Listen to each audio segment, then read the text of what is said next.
ይህ የምፅዓቱ አዋጅ ነጋሪ አገልግሎት ወቅታዊና ዕለታዊ ወጎችን በማቅረብ ትንታኔ የምንሰጥበት የተለያዩ እንግዶችንም በመጋበዝ የምናቀርብበት መድረክ ነው። መረጃዎችን ያጠናከረ ይዞልን የሚመጣው ፓስተር አለማየሁ ነሙ ሲሆን ፕሮግራሙን የመራና መሰናዶውን ኤዲት በማድረግ ወደ እናንተ የሚያቀርበው ይልቃል አስራት ነው። መልካም ጊዜ። ሻሎም ሻሎም፣ ውድ የተከበራችሁ የምፅዓቱ አዋጅ ነጋሪ አድማጮቻችን እንዴት አመሻችሁ? ሰላም ለእናንተ ይሁን። ከቀኑ በኋላ እንግዲህ በሌላ መረጃ ወደ እናንተ ዳግም መተናል። መስመር ላይ ፓስተር አለማየሁ አለ። ከእርሱ አንደበት እንግዲህ ስለ ወቅታዊው የዓለማችን ክስተት ምናደምጥ ይሆናል። መልካም ጊዜ ይሁንላችሁ። ይልቃል አስራት ነኝ ከምፅዓቱ አዋጅ ነጋሪ አገልግሎት።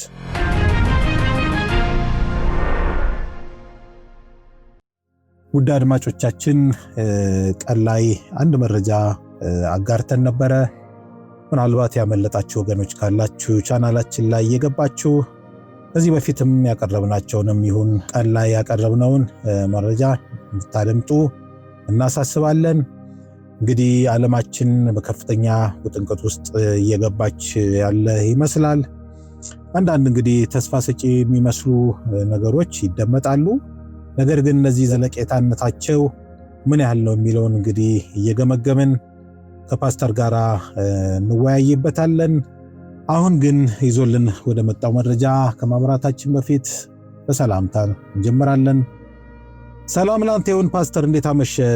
እንደምን አመሸ ወንድም ይልቃል? እግዚአብሔር ይመስገን። መረጃን ማቅረብ ትችላለህ ፓስተር።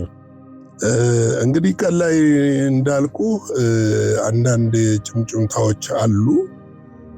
በእስራኤልና በይቅርታ በአሜሪካና በኢራን መካከል በምስጢራዊ ሁኔታ እየተደራደሩ ነው የሚል ነገር አለ። ይህን ድርድር በምስጢራዊ ሁኔታ እያካሄዱ ያሉት ደግሞ ፓኪስታኑ ኢስላማባድ ፕሬዚዳንት ናቸው፣ ጠቅላይ ሚኒስትር እሳቸው እንደሆኑ እየተነገረ ነው ያለው። እንግዲህ ነገሮች ቀስ እያሉ በሂደት ይፋ እንደሚወጡ ተስፋ እናደርጋለን። ነገር ግን ምንድነው ትራምፕ ለሰላም ስምምነቱ የ5 ዓመት የኢራን የሚሳኤል እገዳ እንዲጣል ጥያቄ አቅርበዋል የሚል ነገር ተነስቷል። እንግዲህ በአሜሪካና በኢራን መካከል ያለው ግጭት እየተባባሰ በመጣበት በዚህ ወቅት ፕሬዝዳንት ዶናልድ ትራምፕ የሰላም ስምምነት እንዲደረግ ኢራን ተግባራዊ ማድረግ አለባቸው ያላቸውን 6 የመደራደሪያ አቋም ቅድመ ሁኔታ ይፋ አድርገዋል። ይሄ የመደራደሪያ አቋም ነው። እንግዲህ ኢራንም የራሷ የሆነ የመደራደሪያ አቋም አላት። እነሱ ብቻ አይደሉም። እንግዲህ ከነዚህ መካከል እንደ ዋነኛ የተወሰደው የኢራን የሚሳኤል ፕሮግራም ለ5 ዓመት እንዲታገድ የሚጠይቅ ይገኝበታል። ቦሊስቲክ ሚሳኤል። ግን ይህንን ኢራን ትቀበላለች ወይ አይቀበልም? 6ቱን በኋላ ላይ መጣበታለው። ትቀበለዋለች ወይስ አትቀበለውም የሚለውን ነገር ልብ ብሎ ማየት የሚያስፈልግ ይመስለኛል። ምክንያቱም አንዳንድ ጊዜ ድርድር ማለት ሰጥቶ መቀበል ነው። ልክ ነው። ትሰጣለህ፣ ትቀበላለህ። ድርድር ባላንስ ሲሆን ነው በሀገሮች መካከል የተጣጣመና እውነተኛ እርቅም ሰላምም ሊያመጣ የሚችለው። አንዳንድ ጊዜ ዓለማችን ፍትሃዊ አይደለችም፣ እናውቃለን። ፍትህም ደግሞ ከዓለም አንጠብቅም፣ አይጠበቅም። እንደ አገልጋይም እንደ እግዚአብሔርም ቃል ፍትህ ከዓለም አንጠብቅም። የምንጠብቀው ፍትህ ከእግዚአብሔር ዘንድ ብቻ ነው። ምክንያቱም ዓለም ሚዛናዊ አይደለችም፣ አድሏዊ የተሞላችበትና እንደውም አሁን ከቅርብ ጊዜ ወዲህ ዓለም የጉልበተኞች እየሆነች እየመጣ ያለችበት ሁኔታ አለ። በጉልበት በአንድ ሀገር ላይ ህዝብ ላይ ዋቴቨር ጫና እያደረጉ ያንን አገር ማስጎንበስና ማስገደድ ለሚፈልጉት ዓላማ ደግሞ መጠቀም የሚያስችል ነገሮች ናቸው እየተከናወኑ ያሉት። ከነሱ ፍትህ ይፈልጋል ማለት አይደለም። ነገር ግን ኢራን በእርግጥ አሁን ላይ ኢኮኖሚዋ ተጎድቷል፣ በጦርነቱ በጣም ተመታለች። የተዳከመ ነገር ባናይባትም ተመታለች። ይህን ጦርነት ደግሞ ያደረገችበት የራሷ የሆነ ምክንያት አለ። ጦርነቱ ወደሷ የመጣበት ምክንያት አለ። እነዛን ብሔራዊ መብታቸውንና ጥቅማቸውን አሳልፈው ይሰጣሉ የሚል ነገር የለኝም። ግን ሚዛናዊ የሆነ ነገር እንደሚፈልጉ እንትን ይላል። ግን ዶናልድ ትራምፕ ሁልጊዜም ታውቃለህ እሳቸው አስገዳጅ የሆኑ ነገሮች በሆነ ነገር ማዕቀብም ይሄ ታሪፍም ሲጥሉ አስገዳጅ ነገር ያስቀምጣሉ። እንዲህ ማታረቅ ከሆነ 20% ልባለሁ፣ እንዲህ ማታረቅ ከሆነ 10% ልባለሁ የሚል አሁን ላይ ግን ፓርላማው ራሱ ሳይቀር ይህንን የታሪፍ እንትን እስኪያግድባቸው ድረስ ከዚህ በፊት ዘግበነዋል። ከፍተኛ የሀገር ውስጥ የፖለቲካ ቀውስ ውስጥ እንዲገባ ያደረጋቸው ነገሮች ነው ያሉት። ምክንያቱም በአሜሪካ ያለው የነዳጅ ዋጋ መናር፣ የሸቀጥ ዋጋ መናር፣ ህዝቡ የመግዛት አቅሙ ከዚህ በፊት ከነበረው እየተዳከመ መምጣት ለሳቸው ለሄዱበት አቅጣጫ እንደ ሽንፈት የሚታይ ነውና በቅርቡም ደግሞ ያው ዲሞክራቶችም እዛም ፓርላማቸውም ውስጥ ሴኔቱም ውስጥ የሚደረግባቸው ግፊት እየበረታ የመጣበት ወቅት ላይ ነው ያሉት እና ፕሬዚዳንት ትራምፕ በአሁኑ ወቅት እያቀረቡ ያሉትን የክብር በዓል ወይም የተኩስ አቁም ጥሪዎች ውድቅ አድርገዋል። በሌላኛው ወገን ላይ ሙሉ የበላይነት እየያዝኩ ባለሁበት ወቅት የተኩስ አቁም አታደርግም በማለት ወታደራዊ ጫናውን ጠንክሮ እንደሚቀጥል ገለጻ አድርገዋል። እንግዲህ እንዲሁም ፓርላማው ወደ $200 ቢሊዮን በጀት ሁሉ በተጠባባቂነት እሱን እንትን እያሉ ነው። እሱ ላይም ራሱ ከፍተኛ ክፍፍል አለ፣ ተቃውሞ አለ። ምክንያቱም የአሜሪካንን የታክስ ከፋዩን ሀብት ለምንድን ነው ለእኛ ጠቀሜታ በማይሰጥ ጦርነት ውስጥ ገብተን የምናወጣው ነው ለምንድን ነው የሚሉ ነገሮች በጣም ከፍተኛ ጫናዎችና ግፊቶች አሉ። እንግዲህ አሜሪካ ደግሞ እዚህ ላይ ደግሞ በጦርነቱ የበላይነት ተሸናፊ ከሆነች የስነ ልቦና ውድቀትም ይመጣል። ለአሜሪካንም ክብር በጣም የሚመጥን ስላልሆነ ምናልባት ወደፊት ይሄ ነገር ኮንትራዲክት አያደርግም። ለምን መሰለህ አሁን በስልት ነው ለመውጣት እየፈለጉ ያሉት።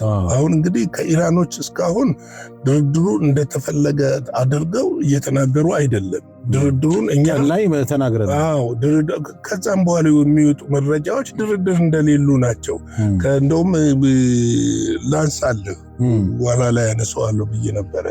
ኢራን የመጀመሪያ ከድርድር በፊት ከሰላም ወንበር ከመቀመጣችን በፊት የሚሆነው ነገር ምንድነው? ጦርነቱን የጀመራችሁት እናንተ ስለሆናችሁ ጦርነቱን አቁሙ ነው።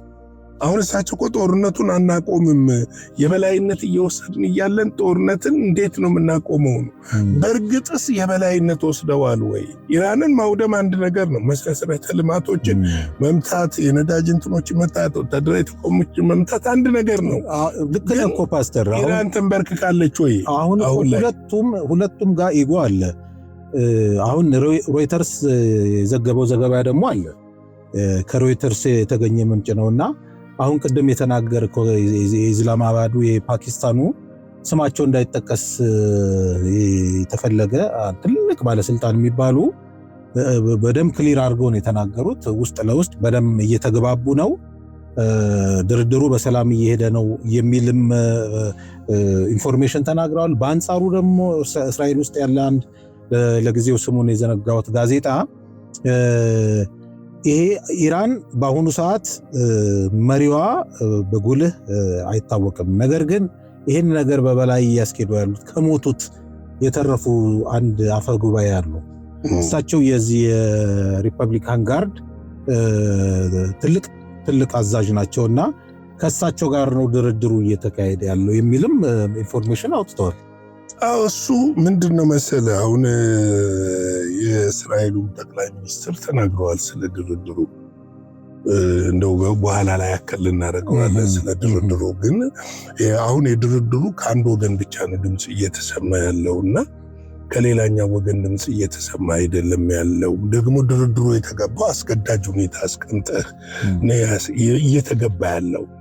ለምሳሌ ካስቀመጡት አስገዳጅ ሁኔታ የትራምፕ አስተዳደር ዋና ያቀረቧቸው ጥያቄዎች እንደሚከተሉት የሚጠቀሱ ናቸው። እነዚህም የኢራን የሚሳኤልን ሙከራና ልማት ለ5 ዓመት እንዲቆም፣ ናታንዝ፣ ኢስፋሃን እና ፎርዶን የተባሉ የኒኩለር ማበልጸጊያ ተቋም ሙሉ በሙሉ እንዲፈርስ፣ ለሰላማዊ ብቻ እንዲውል ነው ኒኩለር እንዲፈርስ፣ ሙሉ ለሙሉ እንዲፈርስ፣ ቁልፍ የሆነ የነዳጅ ማጓጓዣ መስመር የሆርሙዝ ሰርጥ በድጋሚ እንዲከፈት፣ እንዲሁም ኢራን በሊባኖስ ለሚገኙ ሂዝቦላ፣ በየመን ለሚገኘው ሃውቲ እና በጋዛ ለሚገኘው ሐማስ የምታደርገውን የገንዘብና የጦር መሳሪያ ድጋፍ እንድታቆም ተጠይቃለች የሚል ነው። ስምምነት ላይ ደርሰዋል የሚባልም ኢንፎርሜሽን አለ። ወደፊት እንየው፣ ግድ የለም። ይሄ ጥያቄ የማን ጥያቄ ነው? የአሜሪካ ነው? የእስራኤል ጥያቄ ነው። እስራኤል ከዚህ በፊት ስለ ድርድር ሲታሰብ እነዚህን መሰረታዊ ነገሮች ታነሳ ነበር። እነዚህ ነገሮች ነበር የምታነሳው። እነዚህ ነገሮች አሁንም በአሜሪካ ፕሬዚደንት በኩል ይቅረብ እንጂ ይሄ ሐሳብ የማን ነው ብለህ ስትመለከት የእስራኤል ኮምፕሊቲ 100% የእስራኤል ሐሳብ። በተገልባጭም እኮ የአሜሪካንም ሐሳብ ነው። ምክንያቱም ኢራን ሁለቱንም ነው እንደ ትልቋ ሴጣን ትንሿ ሴጣን በሚል ፈርጃ እንትን እያረጅ ያለችው። ዞሮ ግን አሁን ነጥቡ አሁን ስምምነት ላይ ከደረሱ ቢያንስ የፎይታ ጊዜ ይኖራል ተብሎ ነው የሚገመተው። እንግዲህ እነዚህ ነገሮችን ስትመለከት ድርድሩ በእርግጥ ኢራን ይህንን ልታረግ ትችላለች ወይ፣ ልትነቃቅል ትችላለች ወይ፣ ልታፈርስ ትችላለች ወይ የሚለውን ነገር ስትመለከት የኔ ነው የግሌ ነው አይመስለኝም። አንተ የግልህን የግሌን ነው አይመስለኝም። እኔስ ልገምት ይቻላል። ለምን መሰለ? አንደኛ የህልውና ጉዳይ ነው። አሜሪካን እንደዛተችው የኢራንን የኃይል የሀብት ዋቴቨር መሰረተ ልማት ከፈረሰ ኢራን አለች ወይ ብሎ ደግሞ መጠየቅ ደግሞ ተገቢ ነው። ዜጋውንም ማሰብ ተገቢ ነው። አንዳንዴ እኮ ከብዙ እንትኖች መሃል አስተዋይ ሰዎችም እኮ ሊኖሩ ይችላሉ። የወደፊት ሊኖሩ ይችላሉ። ግን ሰጥቶ በመቀበል ሊሆን ይችላል። ግን ብሔራዊ ጥቅምህን አሳልፈህ ትሰጣለህ ወይ? እኮ ዳሜጅ ሊሆን እኮ ነው። ብሔራዊ ጥቅምህን እኮ ዳሜጅ ሊሆን የሚችልበት አይደለም። የማይችልበት ምክንያት በጣም አሁን ዓለም ላይ ያለው ቦምብ ኃይል ከላይ ያለውን እንትኑን ሊመታ ይችላል። ቴክኒካል እገዛ የሚያደርገውን ነገር ሊመታ ይችላል። ዋናውን ግን እስካሁን ድረስ አላገኙት። እሱን ማለት ሳይሆን ይሄ ዜጋው የሚጠቀምበትም ይሁን የመንግስት አካላት የሚጠቀምበት ለምሳሌ የኃይል መሰረት ከተመታ እኮ እንዴት ሀገር በህልውና ይኖራል? ልክ ነህ። የኃይል መሰረቱን አሜሪካ አትመታም። ማትመታበት ምክንያት አጠፌታው ከኢራን የከፋ ነው የሚሆነው። ለምሳሌ አሁን የነ ኢራን ውጊያ ተያይዘን እንጠፋለን። ለዛ ይመስለኛል እኔ እንግዲህ የሩሲያና የቻይና እንደው መሃል ላይ የመግባት አይን ነገር እንጂ የነሱም ተጽዕኖ ሊኖር ይችላል። እንጠፋለን ነው። አሁን ምን መሰለህ፣ መካከለኛው ምስራቅ ላይ ያለው ህዝብ ኳታር በለው፣ ባህሬን በለው፣ የተባበሩት አረብ ኤሚሬት በለው፣ ሳውዲ በለው፣ ኩዌት በላቸው፣ እነዚህ ሀገሮች የሚጠቀሙበትን የኃይል መሰረተ ልማትና የውሃ ማጣሪያዎች ፕላንቶችን ከመታች ኢራን ብቻ አይደለም ጨለማ የምትሆን፣ መካከለኛው ምስራቅ ነው ጨለማ የሚሆን። ታዲያ ማን ተጠቀመ? ይህን ደግሞ አሜሪካ አትፈልግም፣ ራሻም አይፈልጉም፣ ማንም አይፈልግም። ራሱ ኢራንም እንኳ አትፈልግም። እንደው ካስገደደ እኮ ነው አንድ ነገር እርምጃ የምትወስደው። ስለዚህ ምንድነው የሚሆነው የሚለውን ነገር ስትመለከት አሜሪካ መብቷን ይህንን ማድረግ አለባችሁ። እዚህ ላይ ግን ነው ድርድሩ የሚደረገው። እዚህ ላይ ነው እነዚህ ነገሮች ወይ በጊዜ ገደብ ወይ ደግሞ በዩራኒየም ከዚህ በፊት ከኦባማ መንግስት ጋር እንደተደረገው ስምምነት ገብቷል። ለኃይል ማመንጫ፣ ለእርሻ፣ ለሕክምና በሚሆን ረገድ ወይም ደግሞ ምንድነው የሚሆነው? ወይም ደግሞ ሰጥቶ በመቀበል በሆነ ስምምነት ብሔራዊ ጥቅምህን ባልጎዳ መልኩ ሊደረግ ይችላል የሚል እምነት የዘነጋ ነው። የዓለም አቶሚክ ቦምብ አሶሲዬሽን ማለት ምንድነው ድርጅቱ፣ እሱም ገብቶ እንደ ልብ መፈተሽ እንዲችልም ጭምር እዚህ እንትን ውስጥ የተካተተ ይመስለኛል። እሱ ያው ከስምምነቱ ካለ እና መንቀል የሚለው ነገር ከቆመ በፊትም እኮ ገብታችሁ ፈትሹ ብላለች ኢራን። ግን ያ አልተፈለገም። ቢፈለግም አንዳንድ ጊዜም ገብተው ወይ የሲአይኤ ወይ የኬጂቢ ኤጀንት ይሆናሉ። ችግር እኮ አለው እያንዳንዱ ነገር ችግር አለው። የሲአይኤ ወይም የኬጂቢ ኤጀንት ይሆናሉ። ገብተው አይተው ሙሉ መረጃውን ይዘው ሊወጡ ይችላል። ያ ደግሞ ለኢራን ትልቅ አደጋ ነው እና ስለዚህ አንዳንድ ነገር እኮ የምትከለክለው ፈልገህ አይደለም የምትከለክለው፣ ከሀገር ደህንነት አንጻር ነው የምትከለክለው እና ደግሞ ግዴታ ነው፣ ግድ ነው እኮ። አዎ እንግዲህ ኢራን በበኩሏ ውጊያው ሳይቆም ምንም አይነት ድርድር አንጀምርም ስትል አቋሟን ገልጻለች። የኢራን ፓርላማ አፈጉባኤ እንደተናገሩት አሜሪካ ወይም እስራኤል በኢራን መሰረተ ልማቶች ላይ ጥቃት አደረሱ በሚለው ቀጠናዊ የሚገኝ የኢነርጂ ተቋማት ላይ የማይመለስ ውድመት እናደርሳለን ሲሉ አስጠንቅቀዋል። በተጨማሪም የኢራን መንግስት በሆርሙዝ ሰርጥ የሚያልፉ መርከቦች ላይ እስከ $2 ሚሊዮን የመተላለፊያ ክፍያ እየጠየቁ ነው ያሉት። ይሄ ከዚህ ቀደም የሌለ ነው። አዎ ይሄ ደግሞ ነዳጁን እንደገና መልሶ የሚያነረው ነው የሚሆነው። $2 ሚሊዮን ስትከፍል $2 ሚሊዮን ወደ ተጠቃሚው ነው የምትወስደውና ያው ምንድነው በዚህ ሰጥቶ በዚህ መቀበል አይ ዞሮ እኮ እንደ ስዊስ ካናል የቀረጥክ እንድታልፍ የሚያስቀር ከድሮ ጀምሮ የተጀመረ ስለሆነ ምናልባት በዚህ እንድትካካስ ተፈልጎ ይሆን? እሺ ካለችን ወይም የሚሆነው እንግዲህ እስራኤል ኢራን እስከ ለንደን መድረሷ የሚችሉ አህጉር አቋራጭ ሚሳኤል አበልጽጋለች የሚል ማስጠንቀቂያ መስጠቷ ሁኔታውን ይበልጥ አሳሳቢ አድርጎታል። ግብፅ፣ ኳታር እና ብሪታንያ በሁለቱ ሀገሮች መካከል መልእክት በመመላለስ ላይ ቢሆኑም እስካሁን ግን ቀጥተኛ ድርድር አልተጀመረም። ሁኔታው በዓለም አቀፍ የነዳጅ ዋጋ እና በጸጥታ ላይ ከፍተኛ ተጽዕኖ ሊኖረው እንደሚችል እየተመለከትን ነው ያለ ነው። እንግዲህ የእስራኤል ጠቅላይ ሚኒስትር ወዳሉት ልሂድና እሳቸው ጠቅላይ ሚኒስትር ቤንጃሚን ኔታንያሁ እንደዚህ ነው ያሉት። እሱን ተናግሬ መልእክቴን እዘጋለሁ። የእስራኤሉ ጠቅላይ ሚኒስትር ቤንጃሚን ኔታንያሁ የአሜሪካ ፕሬዚዳንት ዶናልድ ትራምፕ ጦርነቱን ለማስቆም ከኢራን ጋር ድርድር መጀመራቸውን ካስታወቁ በኋላ በመጀመሪያ ይፋዊ መግለጫቸው እስራኤል በማንኛውም ሁኔታ ወሳኝ ጥቅሞቿን እንደምታስከብር ገልጸዋል። እንግዲህ ጠቅላዩ ሚኒስትሩ ባወጡት አዎንታዊ ይዘት ያለው ቪዲዮ መግለጫ ከወዳጃችን ትራምፕ ጋር በስልክ መነጋገራቸውን ገልጸው ፕሬዚደንቱ የእስራኤልን መከላከያ ሰራዊት እና የአሜሪካ ጦር ያስመዘገቡትን ታላቅ ድል እንደ መደራደሪያ በመጠቀም የጦርነቱን ግቦች በስምምነት ለማሳካት እድል እንዳለ እንደሚያምኑ አስረድተዋል።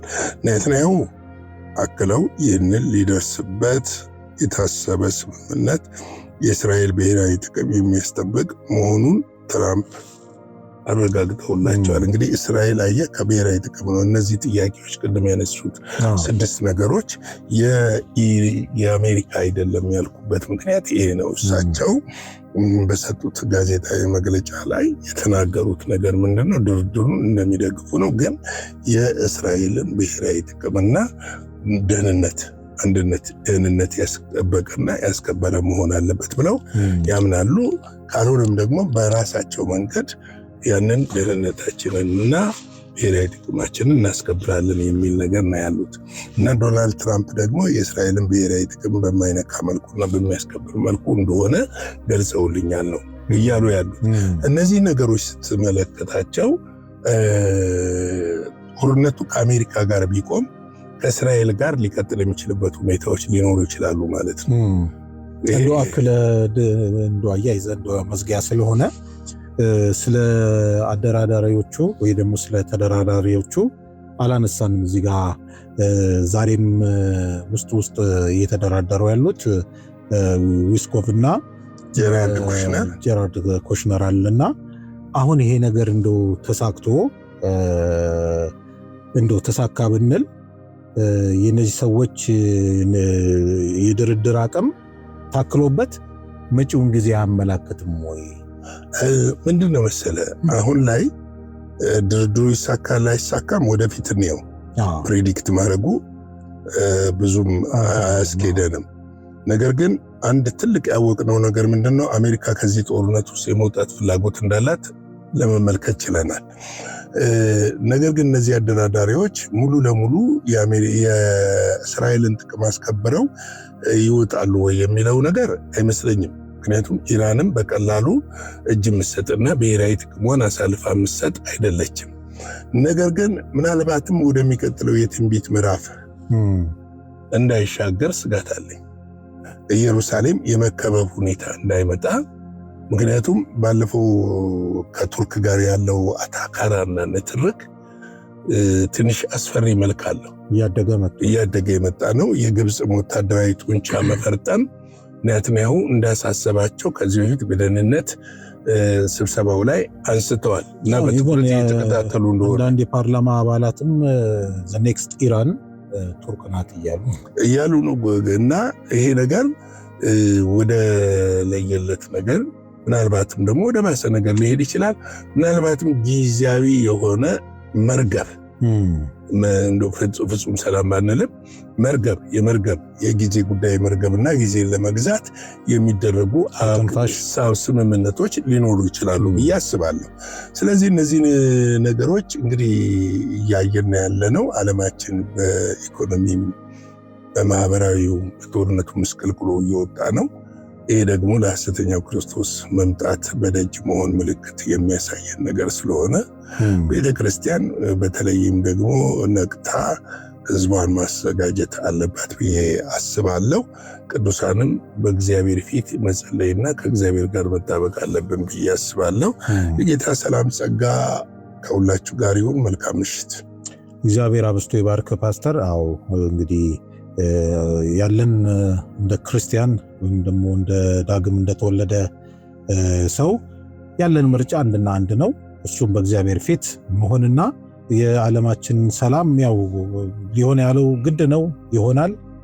ቢሆንም ነገሮች ያለ ጊዜያቸው እንዳይከሰቱ ፓስተር እንዳለው ስጋት አለኝ የሚለው ሐሳብ ያለ ጊዜው እንዳይከሰት ጸሎት ያስፈልጋል። ምክንያቱም እዛም የሆነው ነገር እዚህ የማይሆንበት ምንም ምክንያት ስለሌለ ጸሎት አስፈላጊ ነው።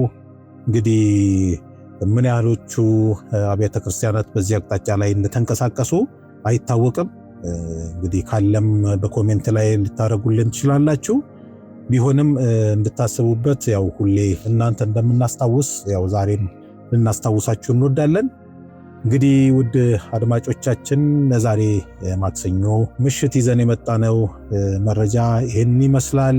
እግዚአብሔር ፈቃዱ ከሆነ ደግሞ በነገው ዕለት ደግሞ ሳምንታዊው ዜና ከብስራት ጋር እንድትሆኑ ደግሞ ከወዲሁ እናስታውሳቸዋለን። በቀጥታ በ12 ሰዓት ላይ በቀጥታ ስርጭት ላይ ዜናውን መከታተል ትችላላችሁ።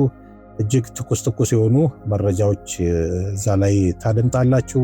እግዚአብሔር ቢፈቅድ ከፓስተር ጋር እንግዲህ የምንገናኘው ሐሙስ ዕለት በአዳዲስ መረጃዎች ወደ እናንተ እንመጣለን። እንግዲህ እግዚአብሔር ሰላም፣ ምሕረት፣ ቸርነት፣ ጸጋ ከእያንዳንዳችን ጋር እንዲሆን እንመኛለን። መልካም ጊዜ ይሁንላችሁ። ሻሎም። ለዛሬ ይዘን የመጣነው ወቅታዊ መረጃ ይህንን ይመስል ነበረ። በሌላ ጊዜ በሌላ መሰናዶ እስከምንገናኝ ሰላም ለእናንተ ይሁን።